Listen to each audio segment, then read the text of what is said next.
Morning, everyone. How are you doing today? I'm hoping you're all doing all right. Thank you so much, as always, for coming through to this webinar today. I can see Doreen, I can see Joyce, Lynette, Lynette Luvai, I can see Peter, Dennis, Paul. So in our usual fashion, I will ask that we just give a few more moments, maybe 2 minutes until 7:05, so that we can allow people to join in from wherever they are. So with that said, thank you, make yourselves comfortable. We're here up to 8 o'clock. And I'm really looking forward to this conversation myself on the 3 R's of personal economic recovery: rethink, rebuild, and relaunch. So let's give ourselves another 2 minutes as I let people in. Thank you.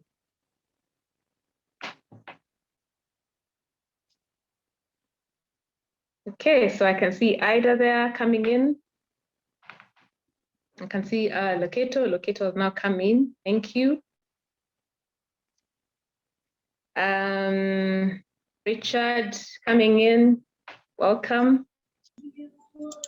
So the usual ground rules is when you do come in, keep your microphone muted so that we can have the greatest experience for everyone.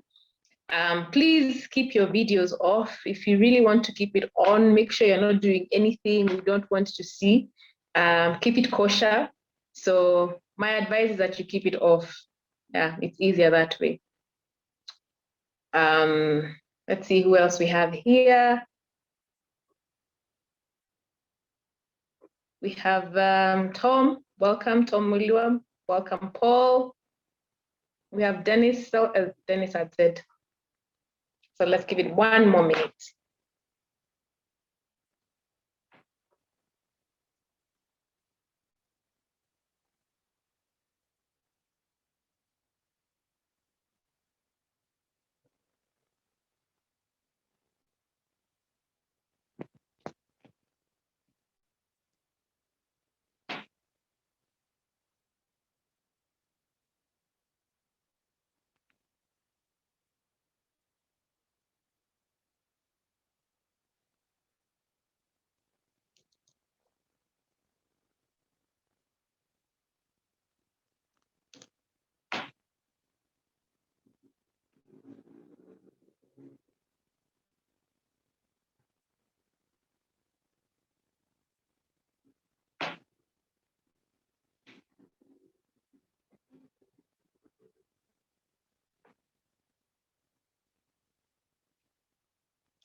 Okay, so it's 9:06, sorry, 7:06, not 9:06. And in the interest of keeping time, and also for all of you who made it here on time, I think we can start this particular session as people are still coming in and I'm admitting them. So my name, for those of you who don't know me, is Vicky Karoga, and I am your host for this Tuesday nights webinar. They happen every first Tuesday of the month, and we're very grateful for having you come on board.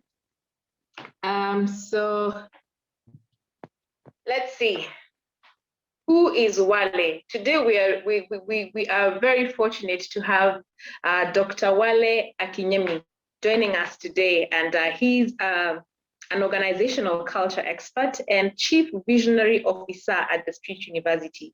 So I happened to be at his webinar when he was launching the Street University, a very interesting concept around the fact that a long time ago, the people who taught us were experts in their own right, people who had learned the hard way some of the things that they're excelling in now. So he says that who better to teach than the people who have actually gone through thick and thin and can really tell you how it works. So the Street University, and I'm promoting it for him, maybe he'll do it when he comes in, is about business leaders, it's about people in industry, it's about professionals in various key professions, whether it's actuaries, whether it's whoever they are, talking about what are the things they can say really are enable them to work, teaching young people and old people alike on the things that they have learned along their journey. So he's very passionate about Africa and very passionate about the development of the human mind to meet global challenges. He told me that he doesn't like the term motivational speaker, and I know why, because I guess all of us need motivation sometimes to get out of bed and to get to do the things that we do very well. But his speciality is power talks, and he helps organizations create the right cultural environment to support and deliver organizations' performance objectives. So in essence, he will help you, or he will help your organization deliver on the outcomes that it wants by creating the supporting culture. So I don't want to say anything more about Dr. Wale. I do believe some of you have encountered him on his column in I think the Daily Nation of the East African or the Business Daily.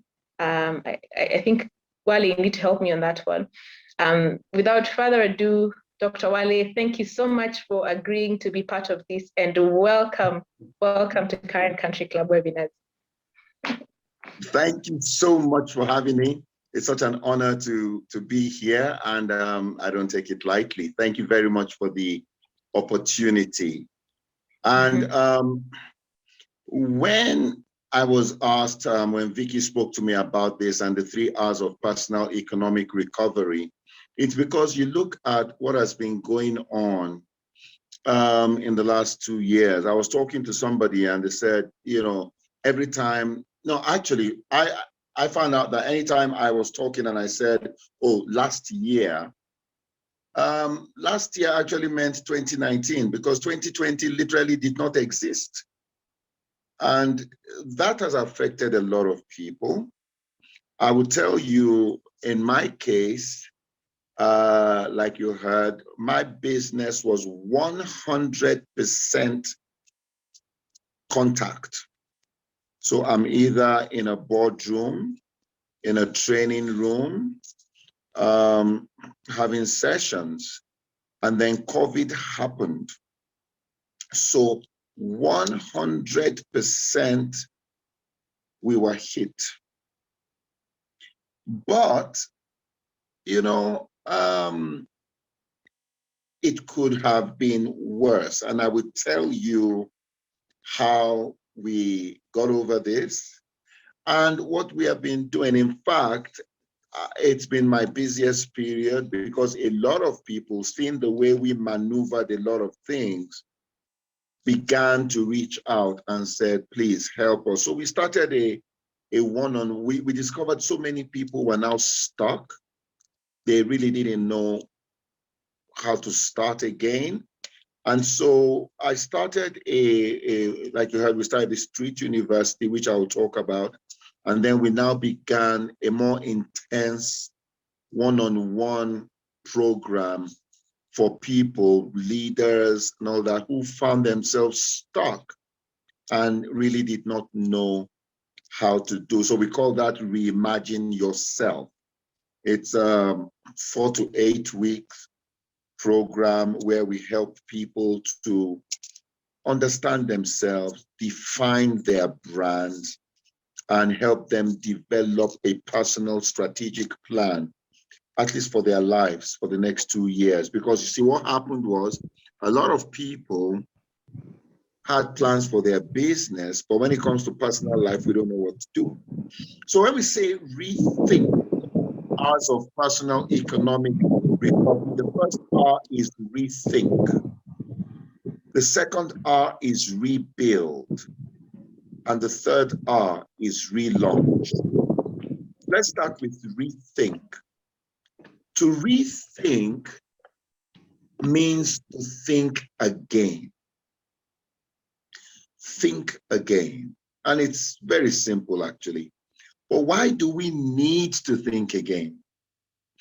We need to ensure that we have not let the events that we have been through shape our mindset. Because if this happens, then we become prisoners of our own past. Like someone once said, we don't make permanent decisions on moving objects. One of the limiting mindsets I've seen people develop during tough times is to benchmark themselves against the worst and not the best. So in essence, instead of looking at what worked, they encourage themselves by looking at what did not work. So a lot of people are oblivious to the fact that the pandemic, some things worked. All right. That was a pandemic. The effect on humanity and business is absolutely devastating. Now, we can look at that. We can look at that and focus on what did not work, in which case we become limited forever. Or we can look at a different story. We can look at a different story. In 19, there's an interesting verse in the Bible that says, that which has been is that which shall be. That which is done is that which shall be done. There is nothing new under the sun. So that which shall be, that which has been, is that which shall be. That which is done is that which shall be done. There is nothing new under the sun. 1918, the world was faced with a pandemic known as the Spanish flu. It went on till 1920. By the time it was over, 500 million people had been infected globally, and 50 million people were dead. But what came after the pandemic? It's known in history as the Roaring Twenties. Now, what were the innovations that came during that era? When you're driving your car and you have your headrest, that's one of the things that came with that era.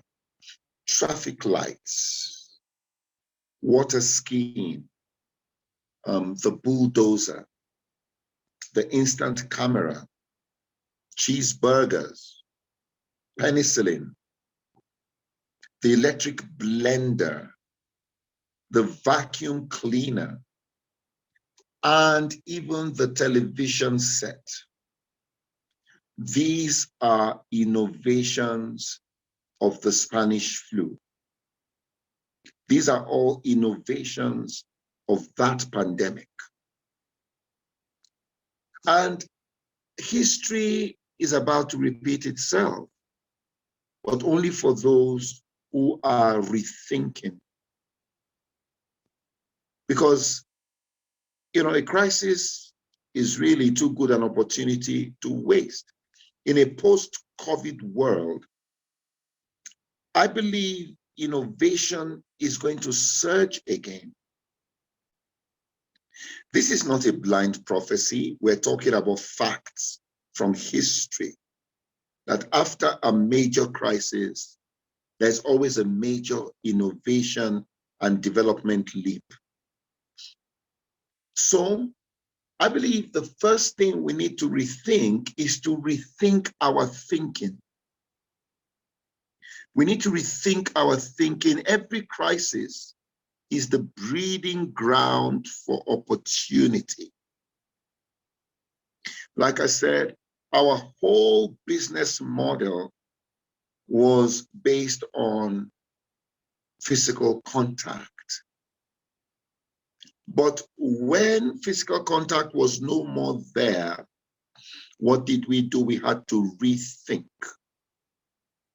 And the first thing we did was to move very swiftly to offer free sessions for CEOs on Zoom, just helping them to rethink and re-navigate. And one thing led to another, and we said, hey, so many people are coming here. Why don't we do this? And we set up a learning platform, which we call the Street University. Foreign firms began to reach out to us to partner with us. And I remember the very first night we launched the website, www.thestreetuniversity.com. It collapsed after 5 minutes of launching it. And we had made so much noise to the world, we're launching this, and it collapsed after 5 minutes. Now, there were two options there to totally freak out. But we have to rethink. And that rethinking was, you mean that so many people actually wanted to be a part of something that we created? That was amazing. So we sought partnerships and, in different countries. And now we're going to phase 2, which is a pay-per-view platform like a Netflix for empowerment. So rethink your thinking. I think that is so, so crucial. When we rethink our thinking, then we begin to look at other things, and in rethinking my thinking, I began to ask myself questions about, we've benchmarked so much. The people we benchmarked, who did they benchmark? The pyramids in Egypt have been there for 3,800 years, were the tallest man-made structures on earth. Who were they benchmarking?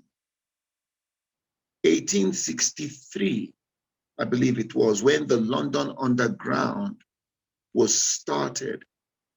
First of its kind. Who were they benchmarking? In 1811, when the master plan of Manhattan was developed, a master plan having roads when people are riding horses, who were they benchmarking? So I began to rethink, and I think it's important. We look at Sweden, their waste to energy program, where at the last check, I realized that only 4% of garbage makes it to the landfills. 96% is used to power the nation. Then 9 years ago, 2012, they had a national crisis because they were running out of garbage. And they now had to import garbage from neighboring countries. So there's so much out there that we need to begin to rethink.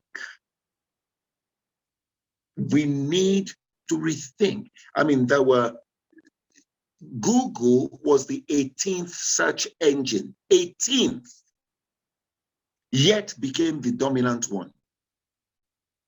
Skype had a 17-year head start over Zoom, but Zoom became the platform of the pandemic. Why? They were rethinking already existing realities. So rethinking, we have case studies, timeless brands, Gillette, 1903, Rolex, was it 1906 or so? Rolls-Royce, timeless brands. Now that means these guys have gone through pandemics, they've gone through world wars, but they're still relevant at the cutting edge. When I was doing some research for a book that I wrote titled Beyond Intelligence, The Simple Practice of Staying Relevant. That was my 18th book. And when doing my research, I stumbled on some things that were mind-boggling. A hotel in Japan, Hoshin-ryokan, has been in existence since 718 AD. and is still in existence. A hot spring, another one founded in 705 AD, still in business. The Antinori family, Italian family making wines since 1385, and they're still in existence. This is made possible by constantly rethinking.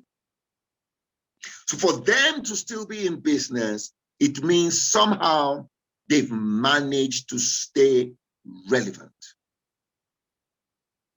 And I think this is very, very crucial. So what do we do? Now we've gone through rethinking. How do we begin to rebuild? Now there are different dynamics for rebuilding. First is what I call product innovation. This is you've rethought things, and then one of the greatest challenges to innovators during uncertain times is what I call brain freeze. Times are so uncertain, they become conservative in their thinking. And nothing could be more wrong than this. Uncertain times present a golden opportunity to change the game. Things that people are normally apprehensive of when things are okay, uncertain times makes people vulnerable and open to new things. In the book, The Startup Nation by Dan Senor and Saul Singer, it's a book on the nation of Israel, and they went in, what was driving their research was they wanted to find out how did Israel succeed in spite of all the hostilities around it? They were in for the shock of their lives, because when they got there, they discovered Israel did not succeed in spite of hostilities. Israel succeeded because of hostilities. So because of the hostilities around them, they decided to say, you know what? We need to be able to defend ourselves. So the first industry was the military industry. And then they said, we need to feed ourselves and protect ourselves, even if these people want to cut us off. So and it's a fantastic book, The Startup Nation. The foreword was written by Shimon Peres, an amazing book. All right. So they succeeded because of the hostilities. In essence, if the hostilities were not there, they would not have succeeded. That was the summary. Lee Kuan Yew also said the same thing of Singapore.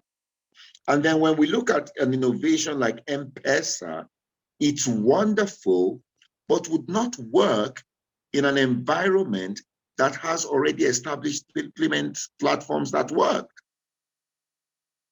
So our problems, they give us an indication of the innovation that is possible. During the pandemic, as a proud father, my son and his wife, she's Indian, he's Nigerian, and they both live in Kenya. So they are third culture citizens. They decided, you know what? We have a unique relationship. And they started a YouTube channel from Chennai to Lagos. That's what it's called. And it was like a joke, but the crisis brought new opportunities that we can rebuild. And their wedding video had 2.8 million views. Now, YouTube has become one of their major sources of income, major revenue streams. So product innovation is where we start. We look at what are after we have done a lot of rethinking, how can I repackage myself? How can I repackage what we are offering to meet the problems that have been created? Because every crisis creates new problems, and every problem is waiting, looking for a solution. So product innovation. Then there is process innovation. In process innovation, no new product is delivered. You just innovate around the delivery of an existing product. Jeff Bezos never wrote a book, neither did he have a publishing company. But with Amazon, he innovated on how the book gets from the publisher to the reader. Process innovation. Ted Turner said he got home, that those days the news was only at 7 and 11 p.m. He said he got home at 10 p.m. He was too tired to wait up for the late night news at 11. And so he ended up getting his news the following day. And that was the thinking that inspired him to start CNN as the world's first 24-hour news channel. And you get that he wrote a book, it's called Call Me Ted, by Ted Turner. And he gives a very fantastic account of the journey. He did not invent TV. He did not invent the news.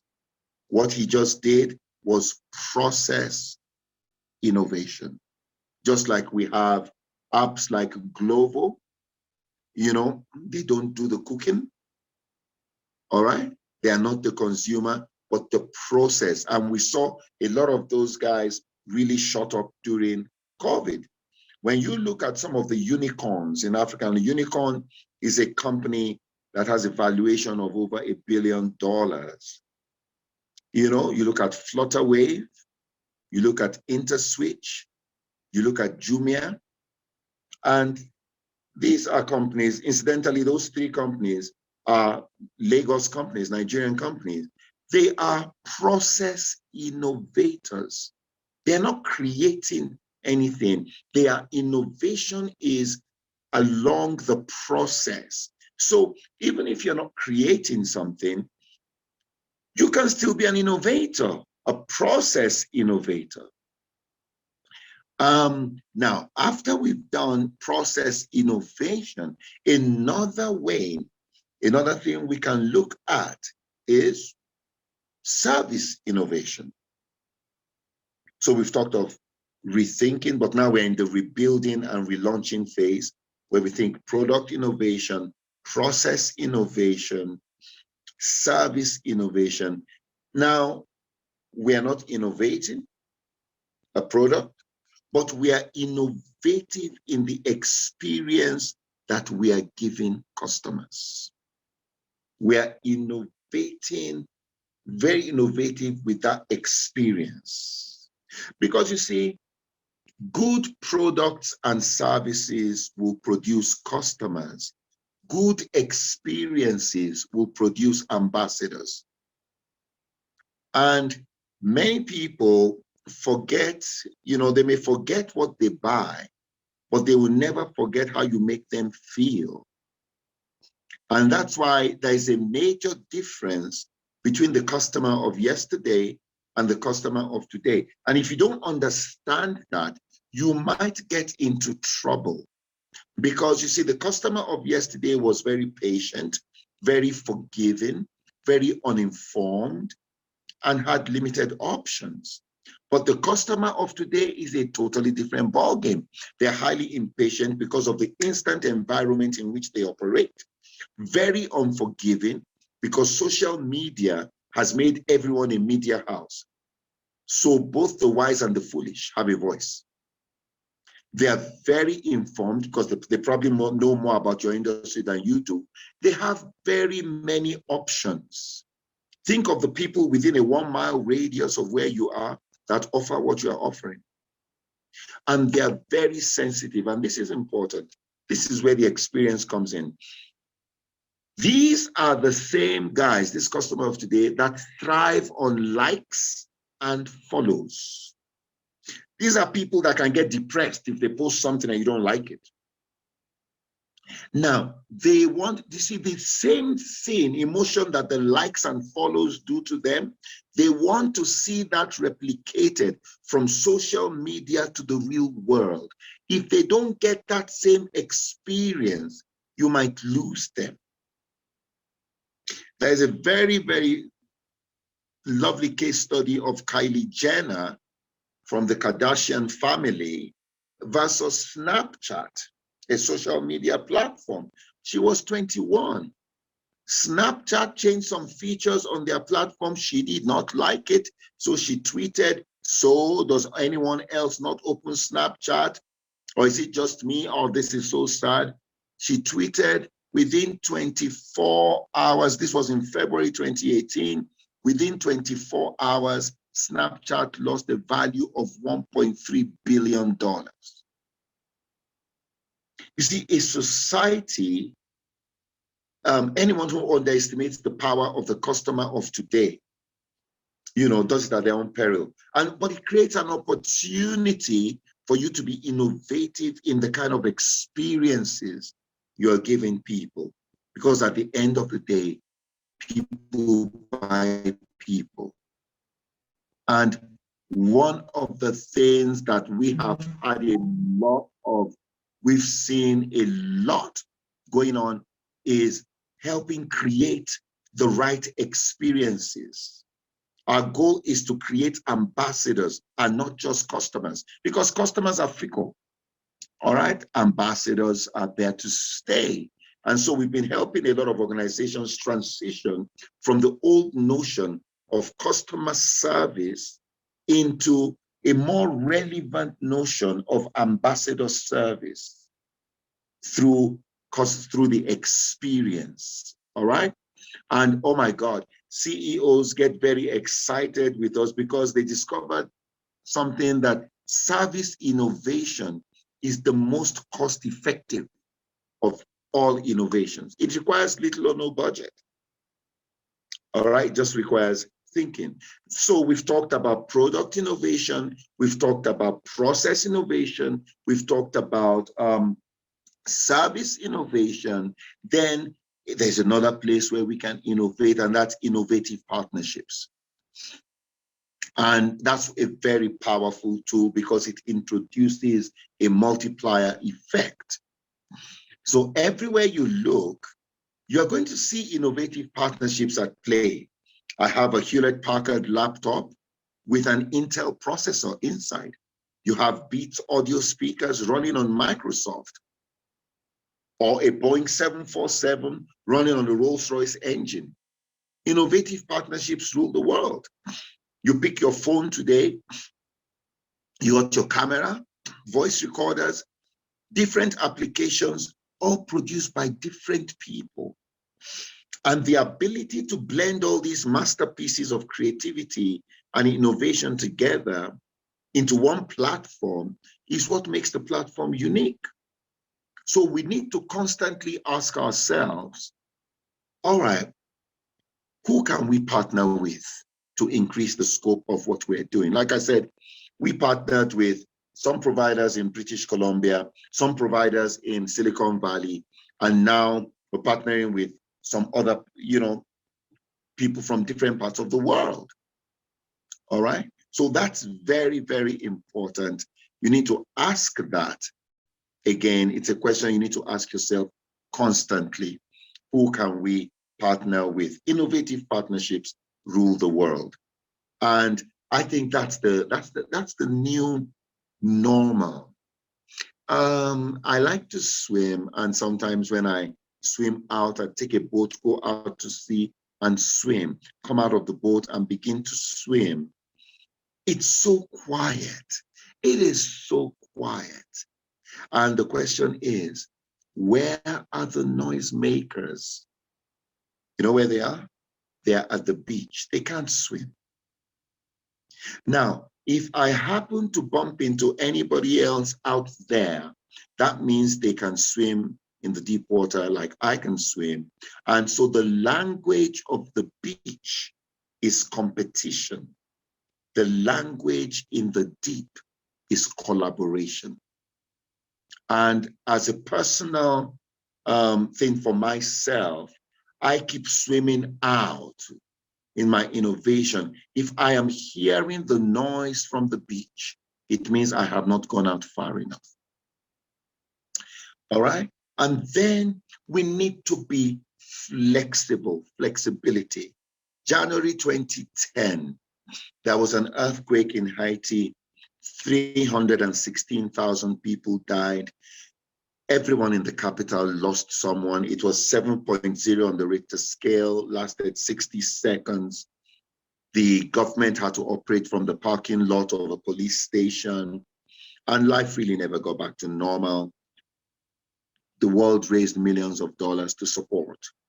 In 2002, I was living in Seattle, Washington, and there was an earthquake, 6.9. No death was reported. Power was interrupted for a few hours. It was soon restored. Life was back to normal in a few hours, and no one had to launch a support drive. What was the differentiating factor in the two earthquakes? There may be other things, but infrastructure. The buildings in Seattle were built with earthquakes in mind. So they bent. What are the common traits found in the people that are able to rebuild and relaunch? One defining trait is that they are adaptive in nature. You know, no era in my lifetime has given the best visuals for the statement credited to Darwin, that it's not the strongest of species that survive, not the most intelligent, but the most adaptive. They're flexible people who believe the statement that the oak that bends never gets uprooted by the storm. What saves from the storm is not size, but flexibility. Storms are not resisted by force. They are overcome by bending. In the book, 33 Strategies of War by Robert Greene, he says, the greatest generals, the most creative strategists stand out not because they have more knowledge, but because they are able, when necessary, to drop preconceived notions and focus intently on the present moment. This is how creativity is sparked and opportunities are seized. The better we adopt our thoughts to changing circumstances, the more realistic our responses to them will be, where we move from an idealistic position to a pragmatic position, where the idealistic position says, this is the way, it's either this way or the highway. The pragmatic position says, we know this is how it's supposed to be, but under the present conditions, this is how it will work. General Ulysses Grant was the 18th president of the United States and a military general. And he said concerning war that some generals failed because they worked out everything by rule. They knew what Napoleon would do. They were always thinking about that. What would Napoleon do? And Ulysses Grant said, I don't underrate the value of military knowledge, but if men make war in slavish observance to rules, they will fail because war is progressive. If you are not flexible, you will not be competitive. You will always want to build according to what has been built before. And this is part of the problem with us as a people. And this now leads to my next and final point, and that is we must be researchers. We must be researchers. In 2019, Harvard Business Review came up with an article titled R&D spending has dramatically surpassed advertising spending. All right? And it's not rocket science. Through research, companies now know exactly what people want. And so they create what people want based on research. And as a result, they don't need to spend so much on advertising. For instance, we didn't know we wanted to connect with one another. Then Facebook told us we wanted to connect and showed us how to do it. The rest is history. Now, think with me. Have you ever seen, you're watching the news at 9, and just before the news, there's a big ad, Facebook, connect with one another. Have you ever seen a Facebook poster? Yeah. Because when we research and our research produces what people require, we don't need to spend money to tell people about it. They already want it. And so our advertising becomes limited. I remember listening to someone say, I mean, look at Facebook. It's a very interesting case study. Have you ever asked, where does their money come from? You know, and I heard it was said on a documentary I watched that if you do not know what the product is, then you are the product.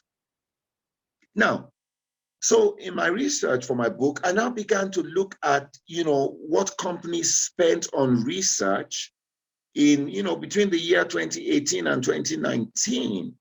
And it was mind-boggling. Alphabet, the parent company of Google, spent $16.26 billion on research. And I have a whole bunch of figures, but what I want to focus on is Johnson & Johnson spent $10.6 billion on research during that period. Pfizer spent $7.7 billion on research. Isn't it interesting that the companies that came up with vaccines when COVID hit were already heavy spending researchers? Very interesting. Now, as I wrap up, this might interest you. I discovered some very interesting facts when I was doing my research and looking at researchers per million inhabitants around the world. And Israel has the highest number of researchers per million, with 8,250 researchers per 1 million inhabitants. The US, 4,217, Japan, 5,328, South Korea, 6,856. And then we now came to our continent. We came to sub-Saharan Africa, and you have Malawi with 48 researchers per million, Zambia with 40, Nigeria with 38 researchers per every million inhabitants, Kenya 225, and research is not a cost, it's an investment for years. And I believe as a continent, we've been satisfied with allowing others to do the research while we simply flow in the results of their research. But a people that do not research will have to live in a world created and run by those who research. There's nothing we can do about that. No amount of activism can change that fact. Research is the insurance against irrelevance in the future.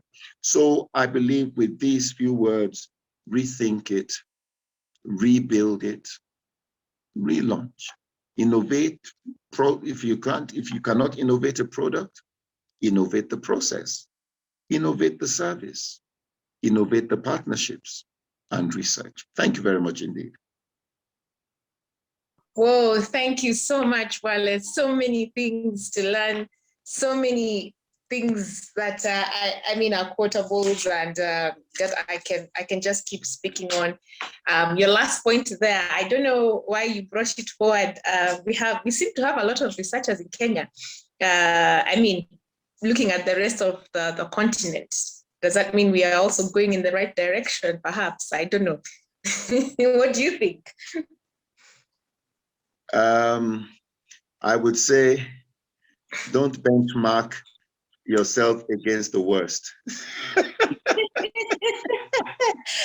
The same remarks you started with. Let's not look at the where we are not and look at where we could be. That's what you're saying.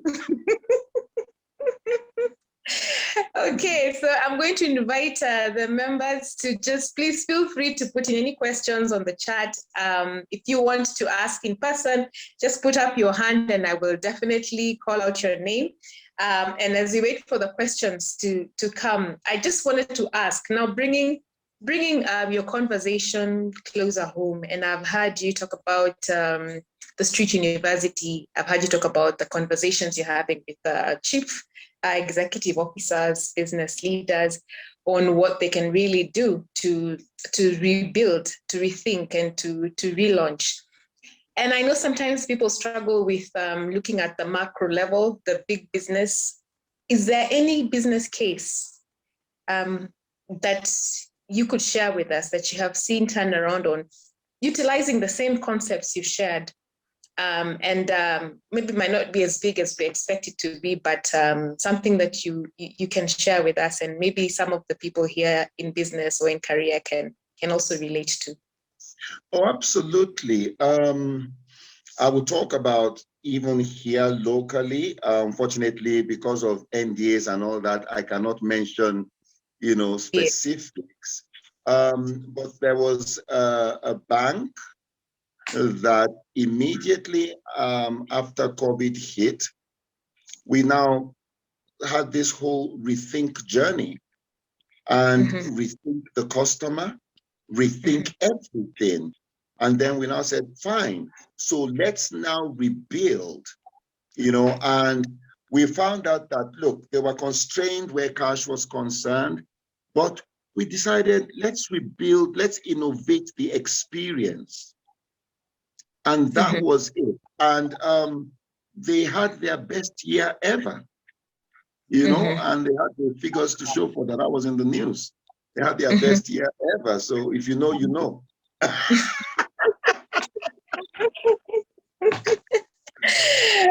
Okay. And when you look at, we don't even have to go far. When you look at the flip side of it also, Jackie says you can guess the bank. Well, if you know, you know. I mean, my mouth is shut.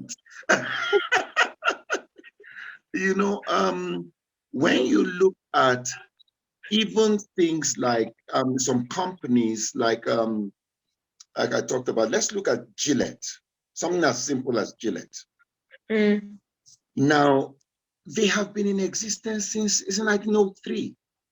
That means they constantly, and I think one moment that totally freaked me out for Gillette was they had come up with the Gillette, I think it was Sensor Excel. Now, I'm sure you don't know what that is, so don't pretend to know. I don't. So they came up with Gillette Sensor Excel. Then next thing, they came up with an ad. You know what that ad was? They said, we brought you Sensor Excel, but you know what? We don't want that anymore. Now we've brought you Pro Fusion Glide. Vicky, they did an ad to cannibalize an old product. My goodness, who does that? Now, guess the irony of it is that both products are doing very well. Both So they started an argument. So they must have started a Facebook argument on which is better, and there must be bitter rivals on both sides. Yes, but the two are doing very well, yet the company ran an ad against their own product. If you read Bill Gates' Business at the Speed of Thought, profound book, he said, in a couple of years, an upstart is going to put us out of business. He said, so everything they made at Microsoft, he said, they gave it a 3-year lifespan. Did you hear that? In their minds, if they created something, it had a 3-year lifespan. So whether you used it for 10 years was irrelevant. In their mind, it died at 3 years old. You see, and so they constantly stayed fresh. All right? Yeah. Constantly doing things over and over anew. Okay, great. I'm still asking people to share their questions. Whoever has anything to ask, apart from Jackie, who says she can guess the name of the bank. So one question that is personal to me, and maybe for people like me, I'm speaking for people like me who are terrible at research. And you've told us it's the way of the future. We have to really rethink how we get our information. What would you advise someone like me? Where do I start to just get that? That's very, very easy. If everybody was researching, people like Wale will be out of business. So where do you start from? Talk to Wale.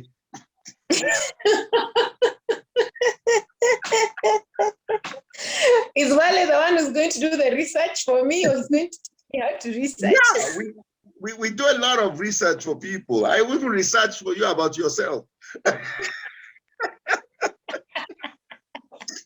There might be ways of innovation about myself that I don't know about yet. There we go. I'm seeing some asking Jackie, is this current commercial?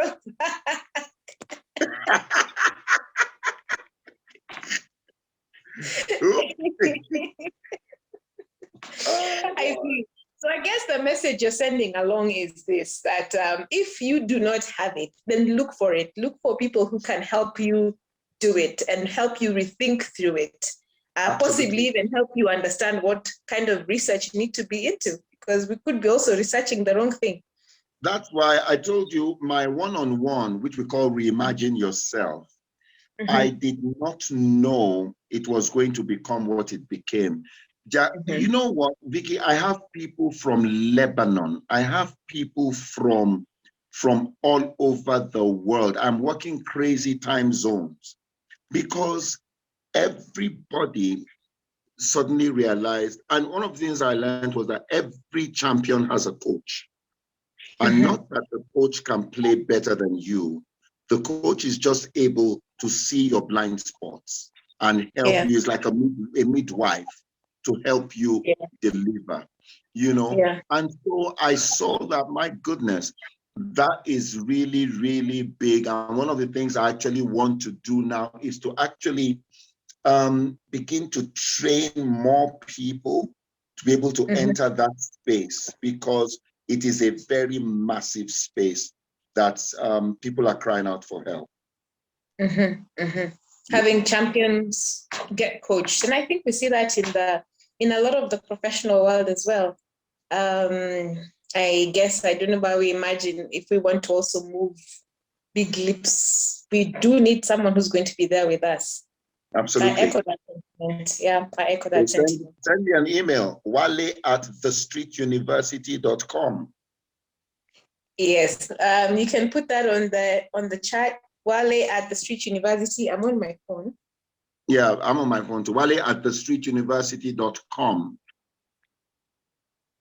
At the Street University. Brother, thank you, Sam.